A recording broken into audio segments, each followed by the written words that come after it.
Good evening, myself Rojina. আজকে আমি তোমাদের সাথে শেয়ার করব আমাকে ইন্টারভিউয়ে কি কোশ্চেন করা হয়েছিল সেই বিষয়ে।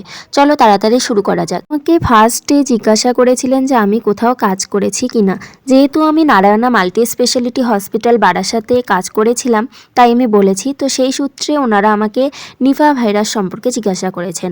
তো প্রথম কোশ্চেন আমার ছিল নিপা ভাইরাস কী এবং আমার মতে কেন হয় এই ডিজিজটা, আর এই ডিজিজটাকে আমি প্রিভেন্ট করব কিভাবে, এটাই ছিল আমার ফার্স্ট কোশ্চেন। দেন আমাকে জিজ্ঞাসা করেছিলেন যে অ্যাট বার্থে কী ভ্যাকসিন দেওয়া হয় এবং সেগুলোর ডোজ কত এবং রুট কী।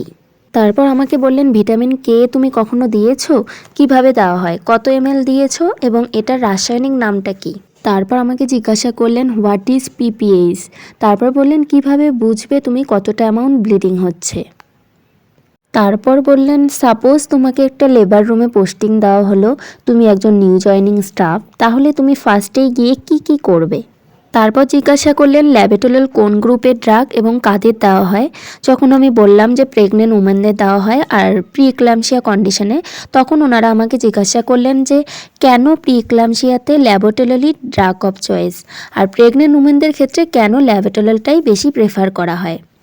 দেন বললেন ব্রেস্ট মিল্ক প্রোডাকশন অ্যান্ড সিক্রেশনে কোন হরমোন হেল্প করে। দেন বললেন অক্সিটোসিনের মোড অফ অ্যাকশন বলো।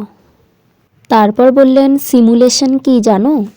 দেন বললেন যে তুমি পেইন কিভাবে মেজার করবে। তারপর বললেন কি স্কেল রয়েছে পেইন মেজার করার জন্য। তারপর বললেন ক্রামার স্কেলটা জানো, কি মেজার করা হয় এতে। তো এই ছিল আমার ইন্টারভিউ রিলেটেড কোশ্চেন। তো তোমাদের যদি আরও কিছু জানার থাকে তাহলে তোমরা অবশ্যই কমেন্ট বক্সে জানাবে, আমি জানানোর চেষ্টা করব। Thanks for watching.